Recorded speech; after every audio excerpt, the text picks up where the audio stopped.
응답하시는 하나님이라는 말씀으로 송년주일 예배에 하나님께서 말씀하실 때에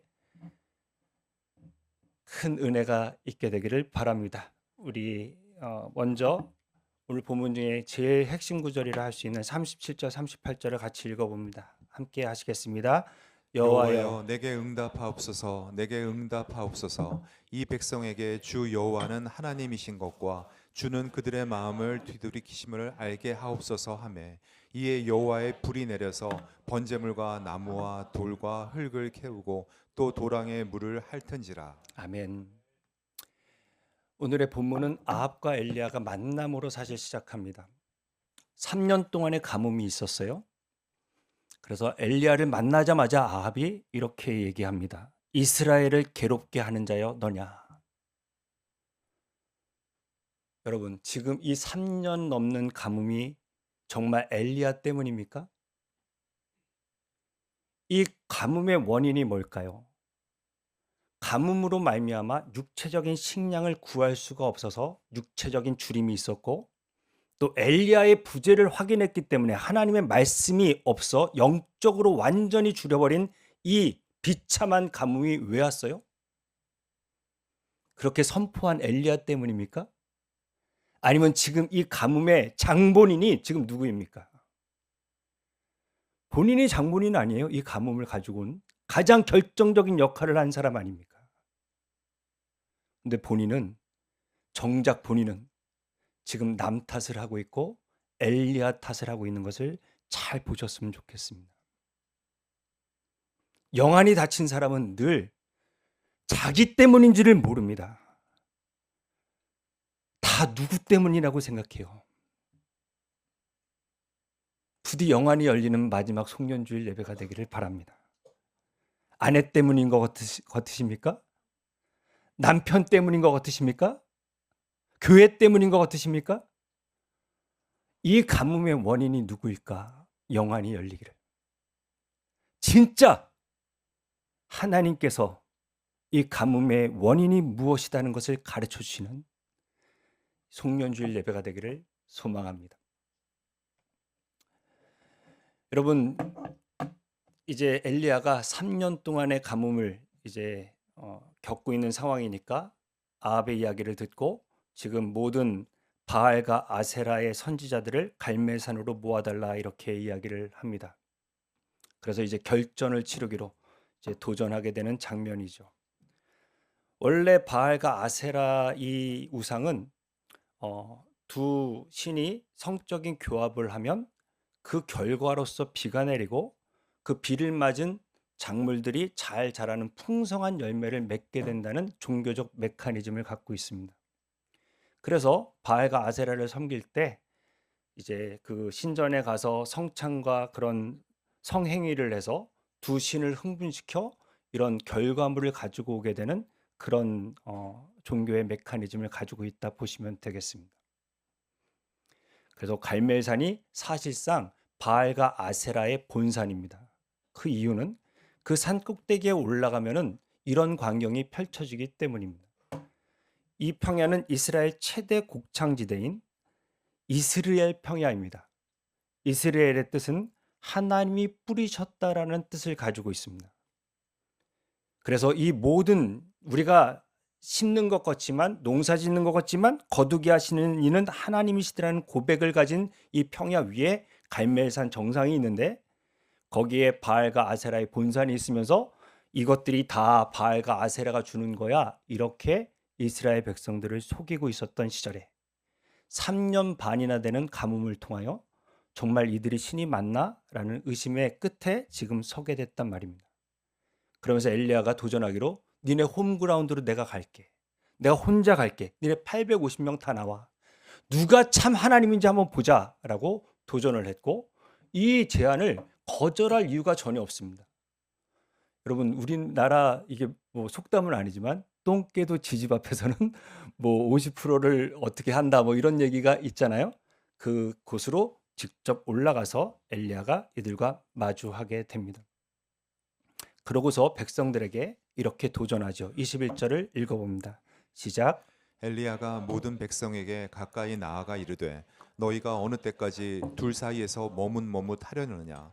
여호와가 만일 하나님이면 그를 따르고 바알이 만일 하나님이면 그를 따를지니라 하니 백성이 말 한마디도 대답하지 아니하는지라.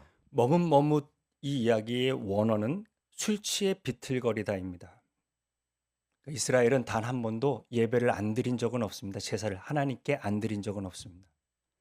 한 번은 하나님께, 한 번은 바알에게, 한 번은 세상을, 한 번은 하나님을, 한 번은 돈을, 한 번은 하나님을, 한 번은 나를, 한 번은 하나님을 왔다 갔다 했지 한 번도 완전히 하나님을 예배하는 것을 떠난 적은 없습니다.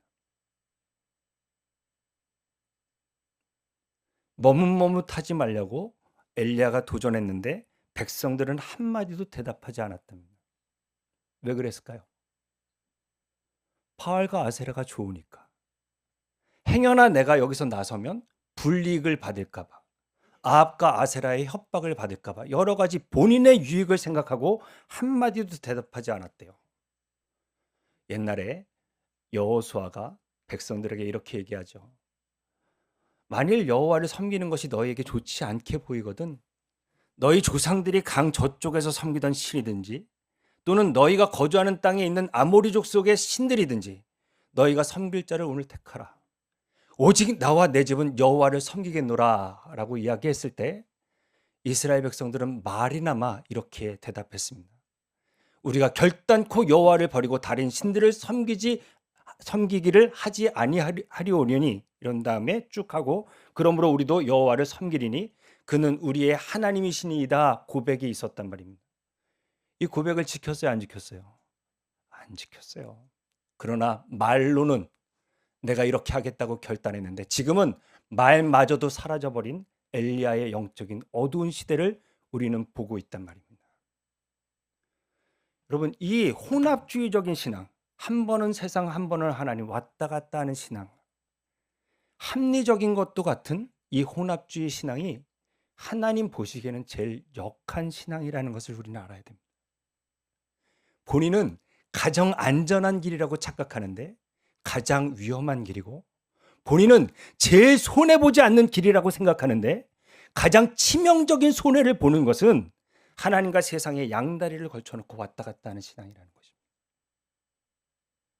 혹시라도 여러분 2025년을 마무리하는 이 송년주일에 하나님과 세상 사이에서 머뭇머뭇하고 계시는 분이 이 자리에 있다면 나냐 하나님이냐 아니면 하나님보다 은밀히 섬기는 우상이 너무 많은 그런 분들이 있다면 하나님 앞에서 결단하는 은혜가 오늘 예배 가운데 있게 되기를 축복합니다. 아멘이 너무 작은 것 같습니다. 부디 결정할 수 있는 결단할 수 있는 은혜가 저와 여러분 가운데 있게 되기를 바랍니다. 22절로 24절에 보니까 여러분 그 대결의 내용은 이렇습니다. 번제단을 다 마련해 놓고 신의 이름을 부를 때 불로 응답하는 신이 그가 하나님이다. 백성들이 다 옳다 했습니다. 여러분 지금 3년 가뭄에 진짜 필요한 게 불이에요, 비예요? 근데 왜 불일까요? 응답의 내용이. 지금 인생의 가뭄 중에 계신 분들 잘 들으세요. 비가 응답되기 전에 불의 응답이 먼저 있어야 됩니다. 나는 비가 너무나 간절하지만 진짜 이 비가 오기 위해서 우리 가운데 먼저 임해야 될 은혜가 있는데 이것이 불의 응답이란 말입니다. 구약에서 이 사건 이전에 3번의 불의 역사가 있었습니다. 첫 번째는 성막을 다 짓고 아론이 대제사장으로 이제 하나님이 세우실 때 그때 불이 여호와 앞에서 나와서 제단 위에 번제물을 다 살른 놀라운 역사가 있었고 또 그 다음 다윗이 여러분 인구조사를 하는 실수를 하게 되죠. 그래서 하나님께서 온 이스라엘을 역병으로 치십니다. 다윗이 중보하고 기도하기 위해서 아라우나 타작마당에서 제사를 번제를 드렸을 때 하나님이 기뻐 받으시고 그 진노를 멈추는 장면에서도 불이 임했죠. 이 불을 보면서 다윗이 성전을 지어야 되는 자리가 이 자리다 할 그 자리, 그 장면이 하늘로부터 번제단에 불이 내렸던 장면입니다. 그 다음 여러분, 그 자리에서 성전을 다 짓고 낙성식이 있을 때 그때 여호와의 불이 임하고 성전의 영광이 가득했습니다. 저는 저희 교회 예배 가운데 거룩한 불이 임하는 역사가 있기를 축복합니다. 이 불이 먼저 임해야 비가 오게 될 줄로 믿습니다. 불을 구하기 전에 엘리야는 백성들을 다 가까이 부르고 무너진 여호와의 제단을 수축하다라고 되어 있습니다. 수축하다는 다시 짓는다는 뜻입니다. 다시 지으려면 무너져 있어야 됩니다. 사랑하는 여러분, 왜 우리에게 불의 역사가 없을까요? 제단은 하나님과 죄인 사이에 피의 제사로 말미암아 하나님이 죄인을 받아주시는 화목의 장소인데 그 장소가 처참하게 무너져 있습니다. 바알과 아세라 신전은 그렇게 정성스럽게 쌓았던 그들이 여호와의 제단이 다 무너졌는데도 아무도 관심 갖지 않았어요.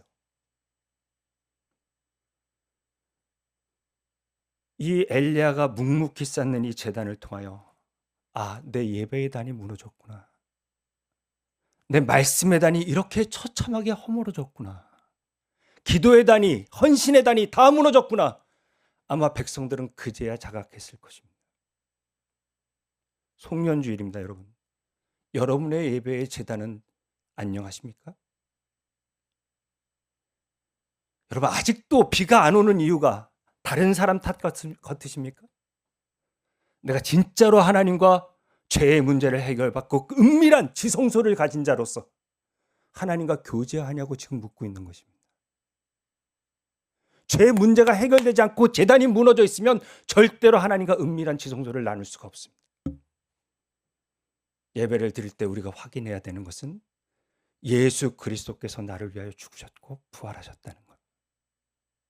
나의 죄 문제가 예수의 은혜로 해결됐다는 것. 내가 진노에 받아 마땅한 죽을 수밖에 없는 심판의 대상이었거늘 예수의 은혜로 이렇게 아들의 권세를 누리며 자녀로 옮겨 숨겨주셨다는 것을 믿는 믿음 안에서 우리의 예배는 살아나게 될 줄로 믿습니다. 사랑하는 여러분, 저와 여러분이 묵묵히 쌓는 예배의 단이 누군가에게는 울림이 될 것입니다. 예배드려 어쩌고 저쩌고 할 거 없어요. 본인이 정성껏 예배를 드리세요. 이번에 우리 한 집사님이 갑자기 응급실에 새벽 2시에 119로 전화를 안 하고 셀리더 집에 전화를 했습니다. 일단은 그 119에 전화해서 지금 앰뷸런스를 불러라. 내가 곧 병원으로 갈게. 그 셀리더는 병원으로 출발하고 우리 그 집사님 아내분이 한국말이 좀 서툴고 너무 당황하니까 요즘에 집 이름들을 왜 이렇게 어렵게 짓는 거야 다. 얘기하는데 못 알아들으니까 이제 본인이 직접 그걸 설명하고 결국 이제 앰뷸런스로 갔습니다. 우리 셀리더 자녀들까지 다 나서서 그 어린 아이들 2아이를 케어하고 셀리더는 밤새서 같이 그 응급실을 지켜주고 섬기고 그렇게 이제 주말이 지나갔습니다. 저희가 어떤 집사님이 젊은 집사님이 이렇게 얘기하더라고요. 요즘 세상에 이렇게 섬겨줄 수 있는 분들이 어디 있냐고. 헌신이 사라지는 시대에 교회마저도 누군가의 섬김은 누군가에게 울림이 있는 것입니다.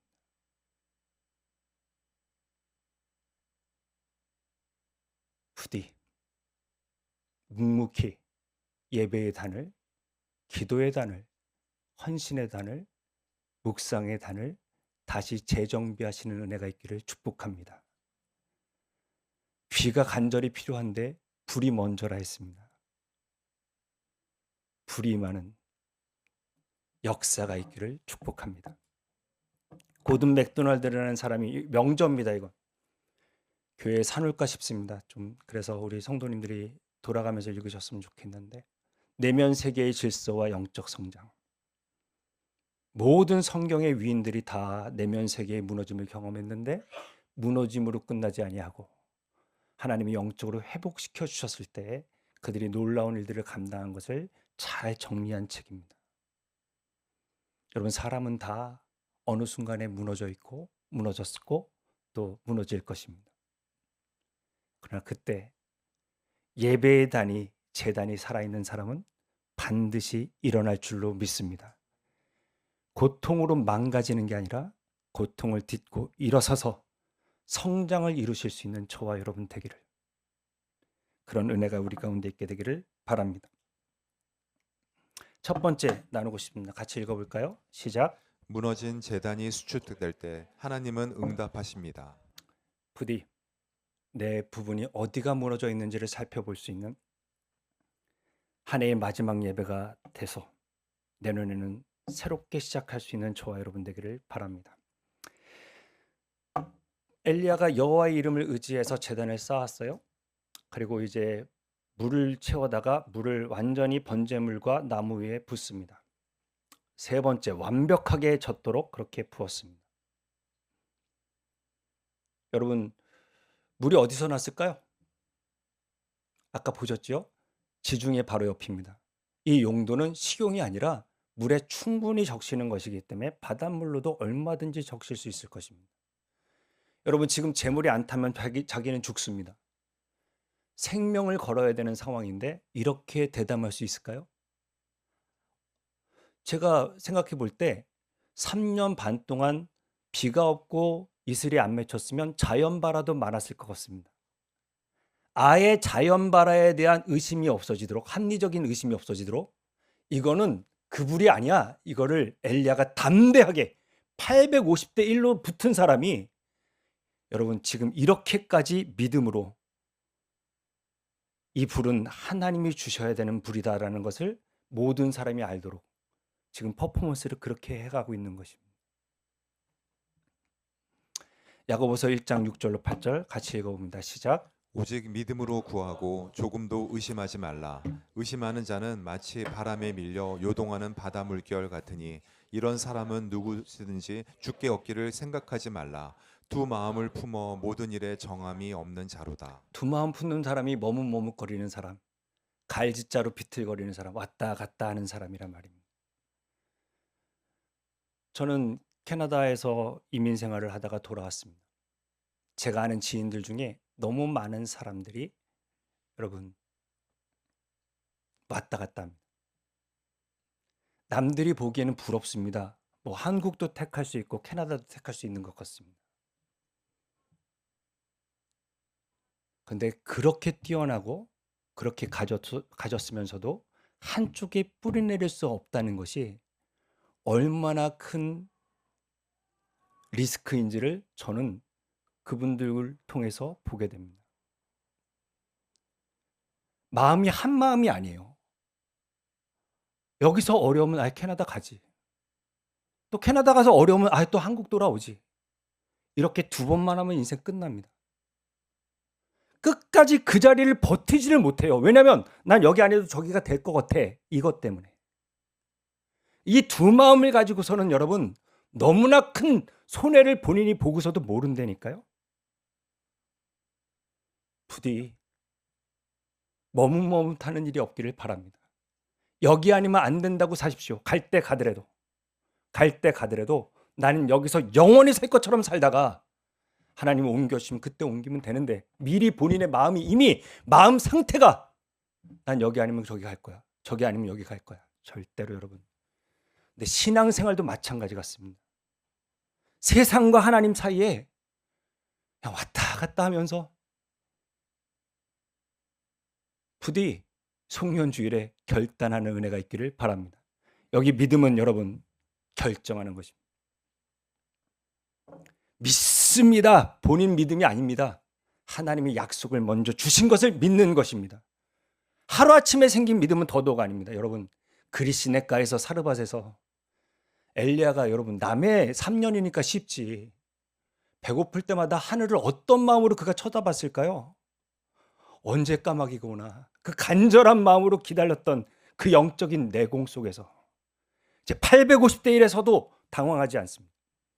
물을 붓습니다. 거기다가 생명을 걸고 하나님 반드시 역사하실 것이다 말씀하셨으니까 그것을 믿는 사람이 되어 있단 말입니다.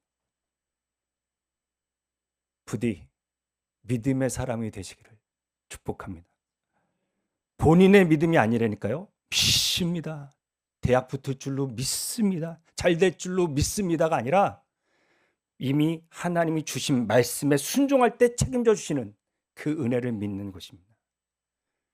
그리스네과 사르밧에서 매일매일이 그가 하나님이 책임져 주시는 날이었을 것입니다.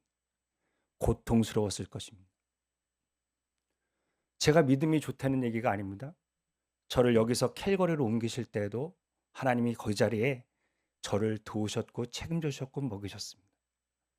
밴쿠버로 왔을 때 여러분 그때도 하나님께서 가라 하셨고 박신일 목사님은 자리를 약속하지 않았습니다. 오면은 배울 수 있는 기회를 주겠다고 했습니다. 정말 가는 길도 하나님이 열어주시면 참 좋았을 텐데 그 눈 때문에 레벨스톡에서 이렇게 차단되고 10시간을 넘게 기다려서 거의 20시간 넘게 걸려서 그렇게 눈 오는 날에 그 로키 산맥을 넘었습니다. 박 목사님께 저 왔습니다 했을 때 박 목사님이 반기시는 얼굴이 아니라 눈빛이 흔들렸어요. 진짜 왔네? 이래가지고. 근데 그 자리에 하나님께서 먹이시고 입히셨던 것을 저는 3개월, 6개월 배우고 돌아가겠습니다 얘기했는데 12년 반을 거기에 있게 하신 하나님이 먹이신 걸 체험했습니다. 한국에 가라. 이 음성에도 가면 주님이 나를 책임져 주신다. 인생에 쌓여있는 경험치 하나님이 하셨다. 말씀이 먼저 임하고 주님이 이루시는 체험이 있어야 이 믿음을 가질 수 있는 것입니다. 합리적인 사람은 가질 수 없습니다. 늘 자기가 알아서 먼저 다 될 일은 되고 안 될 일은 안 되는데 어디서 주님이 역사하십니까? 한 해가 지나갑니다. 하나님의 능력이 약해서 불이 임하지 않는 게 아니라 우리가 믿음 없음을 분명히 기억하셔서 성령의 은혜로 믿음의 사람이 다 되시기를 바랍니다. 두 번째 나누고 싶은 것 송년주일에 같이 읽어봅니다. 시작. 말씀을 붙드는 온전한 믿음이 있을 때 하나님은 응답하십니다. 말씀 묵상을 하고 설교를 듣는 중에 최태영 형님 오늘 주님 주신 말씀 평생의 소원을 내가 먹이고 입히시고 지키시고 보호하신다. 아멘으로 받고 그 말씀을 믿으세요. 그리 될 줄로 믿습니다. 묵상을 할 때 여러분 딱 하나님이 주시는 레마의 말씀이 있을 때 그걸 약속으로 붙드세요. 그리 될 줄로 믿습니다. 아멘이십니까?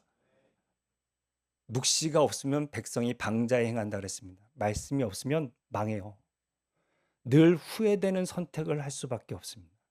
부디 말씀을 믿는 믿음 안에서 승리하실 수 있는 저와 여러분 되기를 축복합니다. 그 다음 36절에 보니까 이 놀라운 불이 언제 떨어졌는가? 저녁 소재 드릴 때라고 명시하셨습니다. 저녁 기도의 시간. 엘리야는 자기 혼자인 줄 알았는데 나중에 성경을 쭉 이제 엘리야를 공부하다 보면 바알에게 무릎 꿇지 않는 7천 명이 저녁 소재 드릴 때 뭐 했을까요? 기도했을 것입니다. 모든 사람이 함께 기도하는 그 순간 하나님은 불로 역사하신 줄로 믿습니다. 저녁 기도에 여러분 소수지만 두세 사람이 있는 곳에 하나님이 함께 하시고 누군가는 저와 여러분을 위하여 기도하고 있습니다. 그 역사로 사시는 줄은 아셨으면 좋겠습니다. 엘리야가 알게 해달라고 구합니다. 지금 내가 보이는 사람이 이 앞에 서 있지만 불을 내리시는 이는 내가 아니라 하나님이신 것을 알게 해 주십시오. 그리고 우리 하나님은 언약의 하나님이시고 백성들의 마음을 돌이키실 수 있는 하나님이신 것을 알게 하십시오. 라고 이 두 가지 기도의 목적과 방향이 정확합니다. 하나님의 영광과 하나님을 나타내는 것으로 딱 맞춰지니까 하나님은 불로 응답하셨습니다. 구하여도 받지 못하면 정욕에 쓰라고 잘못 구했기 때문이라고 주님이 말씀하셨고, 요한복음 14장 13절로 14절 여러분 있습니다. 시작. 너희가 내 이름으로 무엇을 구하든지 내가 행하리니 이는 아버지로 하여금 아들로 말미암아 영광을 받으시게 하려 함이라. 내 이름으로 무엇이든지 내게 구하면 내가 행하리라. 여러분, 제가 옛날에 기도응답 받은 게 두 가지가 확실한 게 있습니다. 송년주일에 너무 이렇게 어두우셔서 제가 잠깐 나누면, 저는 공부는 못하지만 서울대는 너무 가고 싶었습니다. 그러나 양심 있지 서울대 보내달라는 기도는 차마 나오지 않았어요. 제 성적이 있는데. 그래서 제가 개봉 입구 사거리에 140번을 볼 때마다, 하나님, 제가 저 버스를 타고 대학을 다니게 해주옵소서. 서울대 총신대, 아니야, 죄송합니다.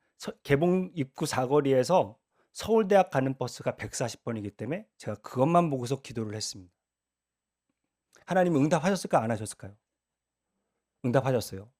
140번은 총신대 입구를 지나 서울대학을 종점으로 가진 버스 노선을 갖고 있었다는 걸 제가 차마 모르고, 근데 그때 배웠습니다. 아, 기도는 구체적으로 해야 되는구나. 140번을 타고 종점에서 내리게 해주십시오. 이렇게 기도를 했어야 되는데, 이게 140번만 해서 하나님 이렇게 응답하셨구나, 이렇게 생각한 적이 있었습니다. 또 하나, 제가 중고등학교 다닐 때 김포공항 근처에 학교를 다녔는데, 그때는 우리 대통령들께서 왔다 갔다 출국하고 귀국할 때마다 다 저희가 공부를 안 하고 동원돼서 태극기 하나씩 들고 있다가 언제 지나갈지 모르는 그분들을 향해서 30초 흔들고 이제 집으로 가야 되는데, 한 3,000명, 4,000명 학생들이 동원되다 보니까 집에 갈 때는 버스를 못 타고 2시간을 걸어서 집에 갔어야 됐어요. 얼마나 사람이 그럽니까? 그래서 제가 그렇게 기도했어요. 하나님, 저들도 저에게 박수를 쳐줄 수 있도록 하나님께서 은혜 주셨으면 좋겠습니다라고 기도했어요. 응답 됐을까 안 됐을까요? 여러분, 지난주에 왔던 제 총신 동기 목사님이 아버님이 경북도지사였어요. 그분의 결혼식 때 저는 그냥 참가만 하기로 했는데, 특송하는 친구 중에 한 명이 안 왔다고, 너 머리만 채우라고, 쉬운 노래라고 그러면서 같이 갔습니다. 그래서 제가 특송하려고 딱 서서 특송을 다 끝내고 인사하려고 딱 봤더니 그 앞에 두 사람이 전 대통령, 노 대통령이 박수 치고 계시더라고요. 그래서 하나님이 응답하셨다고 내가, 이야, 기도에 응답하셨다 뭐 이러면서 제가 그렇게 했던 적이 있었네요, 여러분. 이렇게 썰렁할 줄 몰랐지만 이건 제 간증이니까. 여러분은 기도 응답에 그런 정말 간증이 있으세요? 아, 이 기도에 하나님이 진짜 살아 응답하시고 들어주셨다. 있으시냐고. 기도가 정말 예수의 이름으로 하나님의 영광에 딱 초점이 맞춰지면, 그 동기가 나를 위함이 아니라 하나님의 영광과 하나님의 유익을 위해서 구하게 될 땐, 하나님은 반드시 응답하시는 살아계신 하나님이신 줄로 믿습니다. 불이 내립니다. 38절 39절. 그 불을 보고 나서 여호와 그는 하나님이시로다 고백하게 되고, 그 결단과 더불어 40절 읽어봅니다. 시작. 엘리야가 그들에게 이르되 바알의 선지자를 잡되 그들 중 하나도 도망하지 못하게 하라 하매 곧 잡은지라. 엘리야가 그들을 기손 시내로 데려다가 거기서 죽이니라. 물을 그렇게 붓는데요, 완전히 불이 핥아버렸다. 그냥 완전히 삽시간에 불이 임함으로 다 타버렸습니다. 여러분, 우리 예배는 이런 예배가 돼야 돼요. 세상에 살다 보면 여러분, 목사도 힘들어요. 여러분은 오직 하시겠어요? 그래서 머뭇머뭇하고 오실 수 있단 말입니다. 은밀한 우상을 품고 오실 수 있단 말입니다. 반복되는 죄와 중독 속에서 오실 수 있단 말입니다. 근데 오셨을 때 이 예배에 성령의 불이, 거룩한 불이 임하여 하나님이 누구신지를 분명히 알고 제단이 회복되고, 이 내 안에 감춰진 바알과 아세라를 다 잡아 죽이는 역사가 있어야 될 줄로 믿습니다. 여러분, 저희 교회는 예배가 살아나야 돼요. 멀리 사시는 건 알겠는데 제발 예배 시간에 먼저 와주셨으면 좋겠습니다. 잔소리하고 싶지 않습니다. 미리 오셔서 기도로 준비해 주셨으면 좋겠어요. 그리고 다음 주부터 예배의 순서가 조금 바뀌는데 적응을 잘 해주시기를 부탁드리고, 그다음에 안내팀들은 그 뒤에 응조 집사님 있는 자리까지는 아무도 앉히지 마세요. 그러니까 옛날에 목회학 교수님이 저한테 그렇게 얘기하신 적이 기억이 납니다. 이 목사님 기억나시는지 모르겠지만 뒷자리가 다 찬 교회는 더 이상 붕하지 않는다 그랬어요. 그러니까 예배를 드리려면 앞에서, 여러분 정말 앞에 나오면 예배의 태도가 달라져요. 제가 왜 사무실에 한 분만 남으라고 앞에 나오라고 하겠어요. 이제는 10주년이기 때문에 물러설 길이 없습니다. 그러니까 다음 주부터 예배에는 일찍 오시는 겁니다. 그리고 뒷자리는 전도도 안 할 거면서 교회를 도와주십시오. 꼭 안내해야 되고 뒤에 오시는 분, 응대하시는 분 빼놓고는 전부 다 이응조 집사님보다 앞에 앉는 겁니다. 아시겠습니까? 아멘이십니까? 부디 목사의 이 마음을 들어주셨으면 좋겠어요. 하나님 앞에 가장 정성껏 가장 최선을 드릴 수 있는 예배자로 서시는 복이 있기를 축복합니다. 같이 읽어봅니다. 시작. 함께하는 기도의 목적과 동기가 바를 때 하나님은 응답하십니다.